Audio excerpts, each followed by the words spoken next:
Et salut à tous, c'est Furieux, on se retrouve pour une nouvelle vidéo, cette fois-ci une vidéo sur Demon Slayer. Je vous avais fait une vidéo au moment de l'annonce de la nouvelle saison. Et bien là, on est sur la fin de la nouvelle saison, donc on va en parler, on va voir comment c'était, etc. Je vais essayer de pas trop vous spoil. Alors bien entendu, il y aura quelques spoils si vous n'avez pas regardé un seul épisode. Mais on va parler également du rapport au manga, est-ce que ça suit bien, etc. Enfin, on va parler de tout ça. Déjà, on va commencer par parler de l'ouverture, c'est-à-dire l'ouverture avec la réunion des lunes supérieures. Et notamment, on en voit enfin la première lune supérieure qui, qui a une silhouette qui nous rappelle quelque chose. Je ne vous en dirai pas plus, mais on voit que le monsieur il rigole pas beaucoup. Hein. Voilà. Donc, vous allez en apprendre plus, mais déjà, on voit les lunes supérieures, toutes les lunes supérieures, on voit leur rapport qu'ils ont avec Muzan, on voit le rapport qu'ils ont entre eux. Euh, on apprend beaucoup de choses sur cette réunion, sur les lunes supérieures, mais pas sur leur histoire. On voit beaucoup leur puissance, on voit la hiérarchie qui est importante pour certains, qui n'est pas importante pour d'autres, mais on n'apprend pas beaucoup sur leur histoire pour le moment. Vous inquiétez pas, ça va venir, on va en apprendre plus, mais pour le moment c'est juste un teasing, si on veut, des lunes supérieures, et notamment des deux lunes supérieures également qui vont rentrer en ligne de compte lors de cette nouvelle saison. Puis on retourne du côté des pourfendeurs avec Tanjiro qui doit aller au village des forgerons pour essayer de récupérer son sabre vu que son propre forgeron lui fait la tête, du moins c'est ce qu'il pense. Et donc il part vers le village des forgerons, là où il va retrouver Genya, un personnage qu'on a déjà vu plusieurs fois mais vraiment aperçu en fait à la fin de l'examen de Tanjiro, où également, quand il est à l'hôpital et qu'il se requinque un petit peu, il le croise également dans les couloirs, mais on n'en sait pas beaucoup plus sur lui à l'heure actuelle du début de la saison de l'arc du village des forgerons, mais on va en apprendre énormément lors de cet arc. Donc si c'est un personnage qui vous intriguait ou vous vouliez en savoir plus sur son histoire, sur ses capacités, etc., eh bien sachez que dans cette saison, vous allez en apprendre énormément. Alors là-dessus, au niveau du personnage de Genya, je trouve que c'est pas mal travaillé. On a son histoire, on a ses capacités. Le personnage est intéressant, voilà, mais ça, bon, dans le manga, on le voyait déjà. Maintenant, voilà, il y a des choses encore à dire sur ce personnage-là, mais il va avoir une importance cruciale également lors de la bataille finale. Hein. Donc, voilà, vous en découvrirez encore sur Genya. Donc, si vous aimez ce que vous avez découvert lors de cette saison et que vous voulez en savoir plus et en voir plus des capacités de Genya, eh bien, ne vous inquiétez pas, ce n'est pas fini. Vous allez en avoir plus. Mais c'est un personnage très travaillé, bourru, pas très attachant au début, puis avec son histoire, on s'y attache. Bref, c'est un personnage qui est travaillé et qui est sympa à découvrir. Ensuite, on découvre My Waifu de Demon Slayer, Kanroji, et là, on en apprend plus sur son histoire. On apprend également qui elle est, comment elle est arrivée là, et ses capacités hors du commun. Franchement, moi, c'est un personnage que j'affectionne beaucoup. Alors, elle est un petit peu faux-folle, un petit peu toute gentille avec tout le monde. J'aime beaucoup aussi la façon dont ils mettent l'accent avec sa relation avec Tanjiro et Nezuko, notamment. Donc, c'est assez sympa. Petit clin d'œil, même si ça aurait pu être un peu plus développé dans l'anime. Mais voilà, je trouve ça sympathique. Et puis, c'est un personnage que j'affectionne énormément. Son histoire, sans être catastrophique comme toutes les autres, parce que c'est vrai qu'il y a un moment donné, c'est bon quoi, tout le monde est mort, la famille est morte, nanana, nanana. Ouais, ça se ressemble beaucoup. Là, justement, elle a une histoire un petit peu différente par rapport aux autres. Et je trouve ça intéressant d'avoir justement cette histoire différente. Et On est un peu dans les temps actuels, hein, où il faut accepter les différences, etc., etc. Bon, bah, son histoire reflète un peu ça. Et franchement, très sympathique. Vous en découvrirez plus, je n'en dis pas plus, mais c'est un très bon personnage. Et on s'y attache rapidement tout de suite, là où Genya, c'est peut-être un peu plus long. Kanroji, on s'y attache tout de suite. On va parler ensuite bien, de Tokito. Tokito, qui est le deuxième pilier, hein, en rentrée en ligne de compte. Bon, son histoire, vous la découvrirez.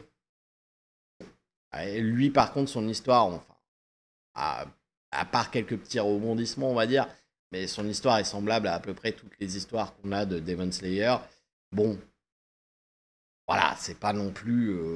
on n'y est pas, quoi, on n'y est pas.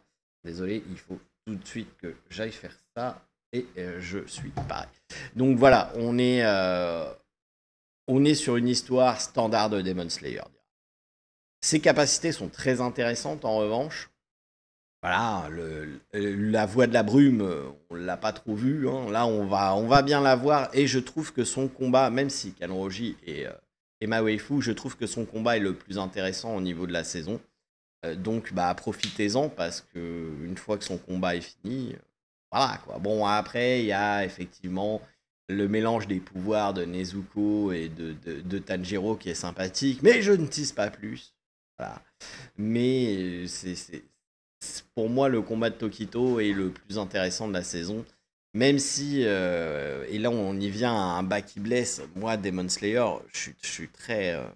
C'est ma licence autant que Senseiya. Et bah, il y a toujours quelque chose qui était impressionnant dans les saisons animées de Demon Slayer, c'est la qualité de l'animation, la qualité des graphismes, la beauté des combats et des effets, etc. Et je suis désolé de le dire, mais non seulement cette saison c'est la plus courte, mais en plus c'est la moins belle en termes de qualité, je trouve. Les effets sont moins waouh, excepté Tanjiro justement, mais les autres effets sont moins waouh. On a à peine le temps de commencer à avoir des effets intéressants de Tokito que son combat est fini.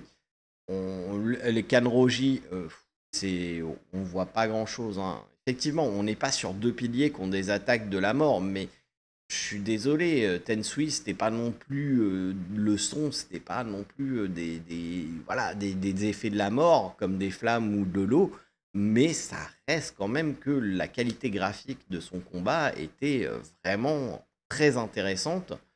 Et là, bah, on reste sur la fin. Alors, sans parler de la 3D, je rentrerai pas dans le débat des gens qui 3D, pas 3D, nanana. Je trouve qu'en qualité graphique et d'animation, cette saison est la moins bonne de Demon Slayer. Bon, je m'attendais pas à des waouh. Je vous avais prévenu au début, je vous attendais pas à des waouh, hein. Les combats sont sympathiques, mais c'est pas les combats qu'on est habitué à avoir dans Demon Slayer pour le moment, hein. Mais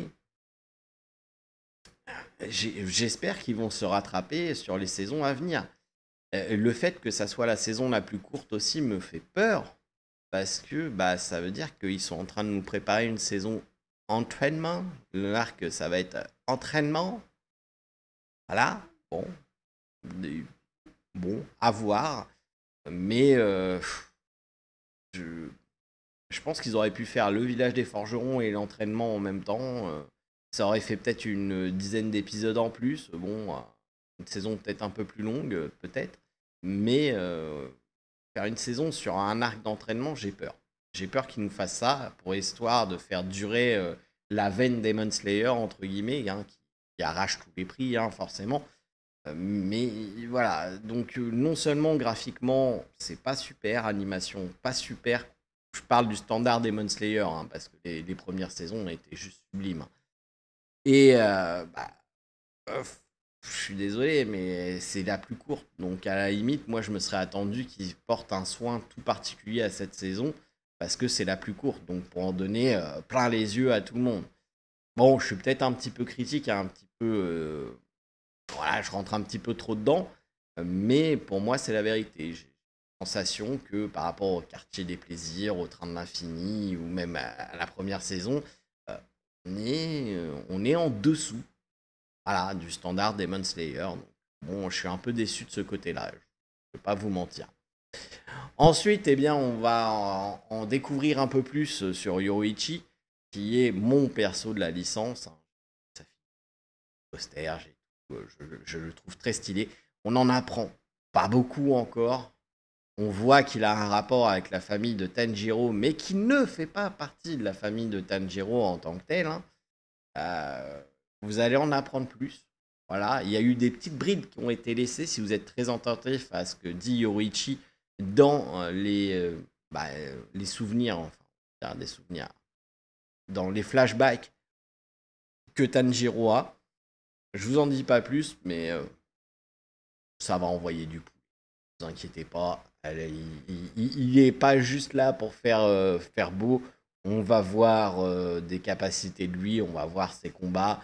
Et on commence à avoir des flashbacks, mais je peux vous dire que j'ai très très hâte d'avoir les flashbacks de ces combats. Ça va être quelque chose.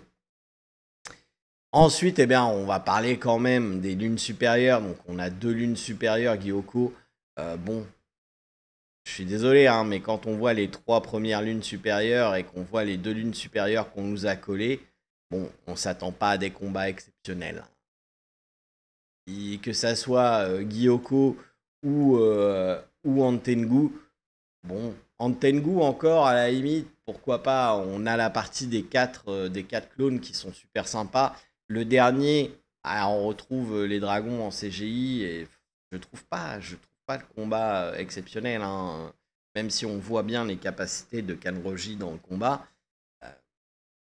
Je préfère quand ils sont 4 clones séparés, où là, effectivement, le combat avec Genya, Tanjiro et Nezuko est très intéressant. Celui où il y a Kanroji versus la forme finale de la lune supérieure,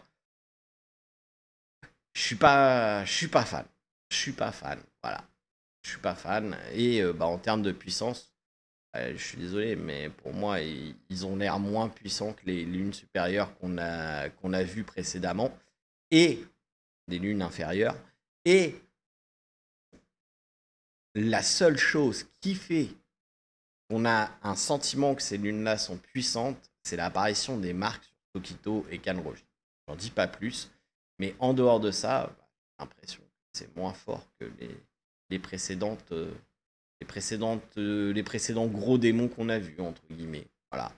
Mais ça, je le savais, ça, je peux pas critiquer l'anime parce que même dans le manga, t'as pas le ressenti de puissance que tu as par la suite avec les 3 premières lunes supérieures ou même avant ça dans les précédents démons supérieurs, on va dire. Donc bon, ça, je m'y attendais, entre guillemets. Je peux pas dire que je suis déçu par rapport à ça parce que bon, je le savais. Je le savais et je m'y attendais. Voilà. Donc, eh bien, vous l'avez compris, on est sur une saison qui est un petit peu en dents de scie. On a des bonnes choses, hein, notamment des développements d'histoire qui sont intéressantes. On a le retour de nos pourfendeurs de démons. On a du teasing sur les grosses lunes supérieures. On a des choses intéressantes, mais on a aussi des choses qui sont moins bonnes, comme l'animation, comme la qualité en global de la série, les combats qui sont moins intéressants que ceux qu'on a vus précédemment.